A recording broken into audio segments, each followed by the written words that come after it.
This might be the last video that I make on this channel for a while. We'll see how it goes, but I am leaving Belgrade today. I'm leaving the country. I'm flying to Thailand, straight to Bangkok, via Vienna. Short stopover. And let me tell you a bit about what's going on in my life and why I'm leaving here and why I'm actually giving up my Serbian residence. So, yeah, basically, yeah, Thailand is the place where I want to be for the winter months. The first time I went there was in 2017, and I was amazed in November of 2017 how easy it was to go there and just be there and be warm during the coldest months that Serbia has to offer. And so my Thailand addiction has spiraled out of control, I think, because I now have gotten a residency permit to live in Thailand for the next 5 years, which means that I'm going to be there probably for the next 6 months, and I've already been there for 4 months this year. So what does this mean for me in Serbia? What's my plan for next year? Well, I'm actually giving up my Serbian residence, and next year I'm going to be coming and going from the country. Of course, I still, have ties here, but I mean, it's going to be less and less, because the thing that I want to do next year is play my music live. Like, just play my music around the world, and it'll start in January. I've recruited some new band members for my band Eric and the Worldly Savages. Most of them are from England, so there will be a heavy focus next year on playing in England, because I gotta say that when I lived in England, the music scene there was very good to me. I played 85 shows in the year 2012 while I was there. And there's a certain level of receptivity for music like Eric and the Worldly Savages that is sung in English. So that's going to be sort of like the place where I'm going to be probably playing the most gigs next year. But no, actually Thailand is going to be the place. So that's like more of a base, actually. So that's one thing. The music scene here in Belgrade did not actually nourish my creativity as much as I hoped it would. Well, the creativity was nourished here.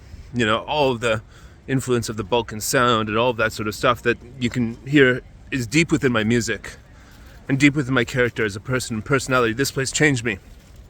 But I don't really think this is the best place for me to make my music. I think that I should be in all different countries of Europe. I played in most of them, I think. Most of the different countries in Europe. At least everywhere from here to London before.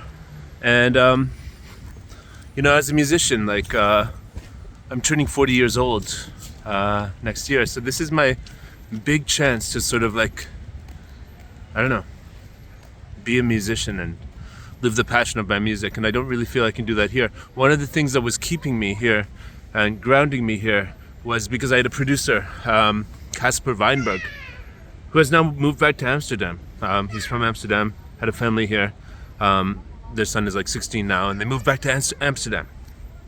And so I'm no longer able to produce music here and record music here like I once did. Even though I have like access to the studio where we were doing that, I don't have the man who was my producer who produced all this wonderful music for Eric and the Worldly Savages. So that's one thing why I will be coming and going from Serbia next year.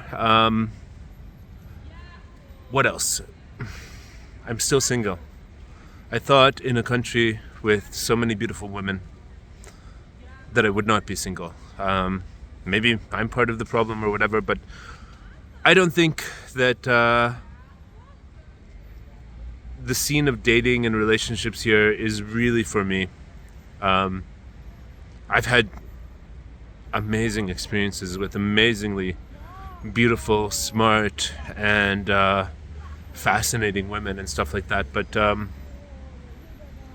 I don't know. There's a cultural thing here that doesn't quite jive with me in terms of what I want from a relationship with women.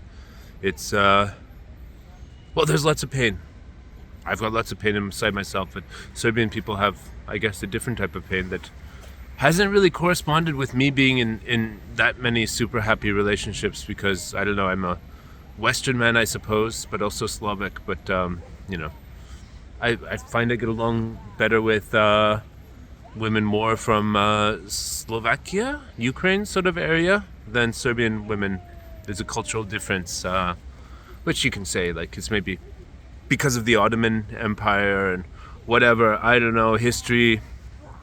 We won't go into that in this video, but I'm just saying that I haven't felt my romantic life moving forward in the city for a number of years now in the way that I really hope at the age of 40 it will. So it's like I've got this once in a lifetime opportunity, because like Belgrade for me will always be the place that I loved so much that I wanted to only be here. And that's why I started my business support venture, the IT staffing company. And yeah, it was great for that. Like this city, to build a business, the buzz of the city just inspires you to work really hard, but it's really also a good place to relax and chill out and stuff like that. Meet random strangers and drink beers in Studentsky Park and all that sort of stuff. But that's pretty much mission completed. I'm spending less and less time on that support venture business, more and more time on my music, on YouTube channels like Rising Nomad. And so what does this mean for Belgrade Beat? It means that you're going to have me and other people on the Rising Nomad channel providing the same type of content that I've done for expats. It's going to be the same type of content on Rising Nomad, and you should check it out. Please subscribe. We're building that channel, and we're talking about issues that are at the heart of this expat and digital nomad movement of people who are working remotely and traveling the world, and all of the loneliness that you can encounter, all of the sort of psychological stuff, all of the glory of being able to live where you want and make a lifestyle how you want, and all that sort of stuff. We're talking about that on the Rising Nomad channel. So it's kind of like Belgrade Beat, but it's like on another channel. So check it out.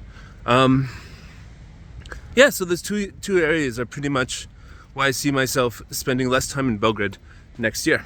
The music scene and the my love life, having not become, less single over the years. But it's probably me. But I'm a catch.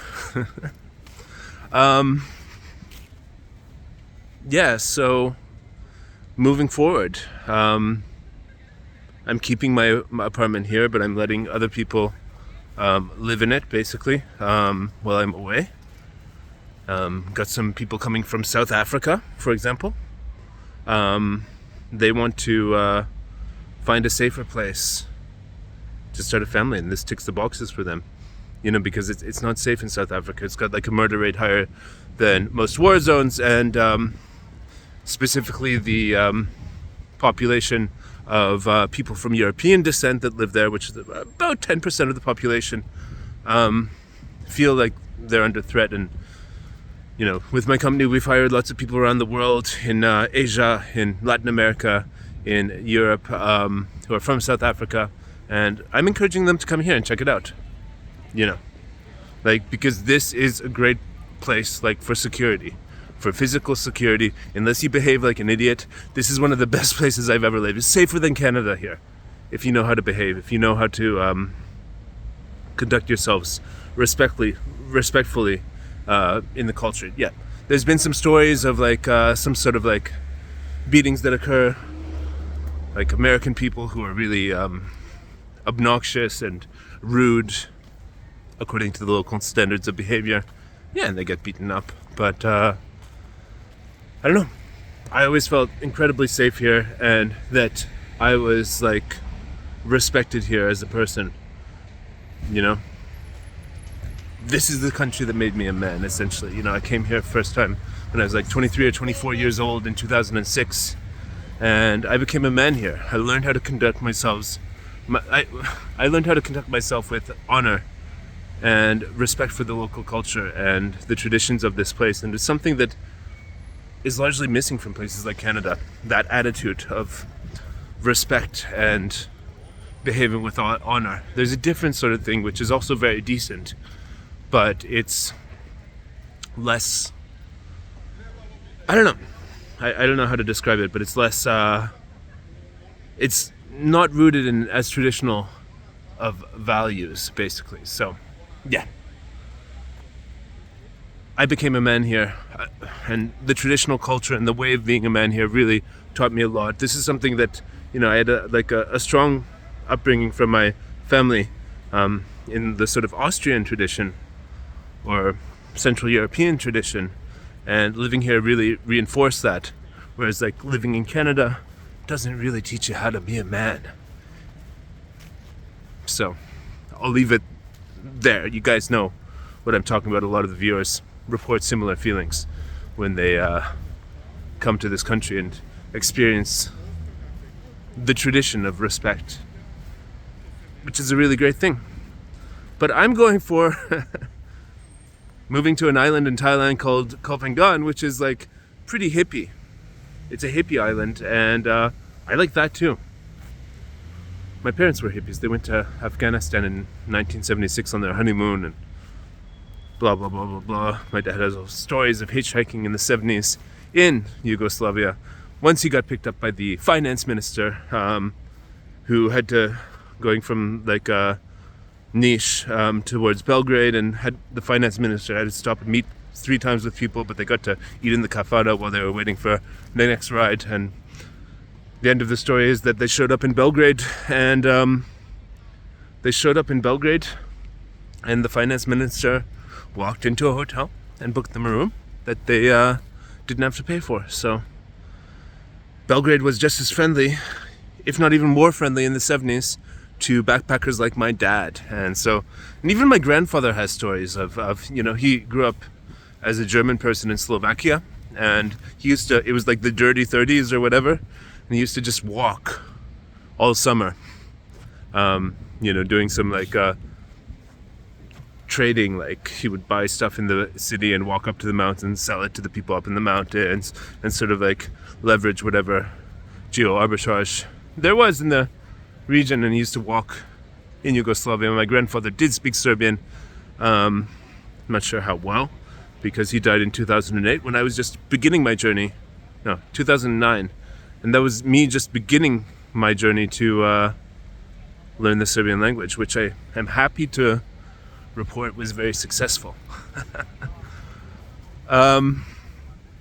But the more, this takes me to the next point, the more that you understand the local language and what people say, how people treat each other when they think you're a local, what they say to you, and all this sort of stuff.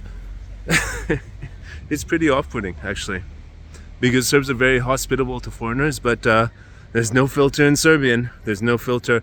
They're grumpy, prickly, sarcastic, aggressive on a daily basis. It's just a normal way of doing business here, which it's very real. I like the honesty of it. But when it comes down to getting stuff done with bureaucracy, it can be excruciatingly painful, actually, to deal with these vibes of these people. And I was recently again featured in the media for a video that I made on this channel in December when I stopped here between Thailand and Mexico. I was going from Mexico to Thailand, stopped here for 3 days, walked into my local bank, and I was just like, oh, why is there such negativity? Why is there such negativity? And they love, and so many people in my life have seen that media coverage from like last week or 2 weeks ago, and mentioned like, yeah, I think you're absolutely right. Yeah. So yes, I am the person who has gone on record and said that Serbian people are like tortured zoo animals when they work in banks and stuff like that, which is very true. Everybody knows. But I don't think this is an easy problem to solve. I don't think it's going away anytime soon. And that's one of the reasons why, I don't know, I'm really excited to go to happy, shiny Thailand, where as a affluent, successful foreigner, I will have, I don't know, a certain amount of service available to me that you just don't have here. A certain amount of like, just friendly sort of circumstances which you just don't have here, even though you have to dig deeper to get the friendliness here. It's not, they don't give you friendliness or awesome customer service just because you're a person and you're there. You have to dig deeper for the friendliness, because people here are very human, and when you connect with them, they're very happy to help you out, which is a really good thing. That's the other side that I maybe haven't talked about so much. Well, I guess I did talk about, but yeah, overall, it is what it is, folks. You'll see me. I don't know what the future of the channel is. I'm gonna end this update here, but well, in a few minutes. I'm not sure what the future of the channel is, but I will continue to make, like when I was in Thailand at the beginning of the year, I made a video about Novak Djokovic, and I made a video about welcoming Belarusians and Russians and Ukrainians to Serbia in the times of the thing that's going on there, and basically, yeah, I'm gonna continue to do that. But this channel is probably gonna fizzle out a little bit. So if you want to keep on hearing about my journey, my thoughts on life, you'll find a lot more on Rising Nomad. So subscribe to that channel, please. And I'm doing that with Tal, Christina, and Georgina on that channel, who are people that I'm very close to, who are also in this lifestyle of seeing what the world has to offer us and traveling and having lots of fun. I always enter the park this way. I don't know, it's kind of fun. Just step over here. Anyways, Studentsky Park 2022. I'm happy to have made this update and explained so much about my life.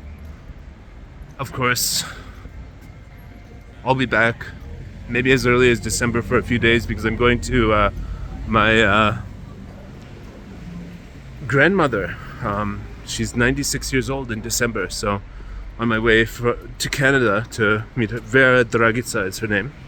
She's from Slovakia, and she's 96 years old, and I haven't seen her since 2019, so I'm gonna come and go to Canada, because they just dropped all the COVID entry regulations, and now you can just fly into Canada and Thailand, like I will in a few hours. So thanks a lot. Subscribe to Rising Nomad if you want to keep in touch with me and my thoughts and stuff like that. And I'll see you guys later. Bye.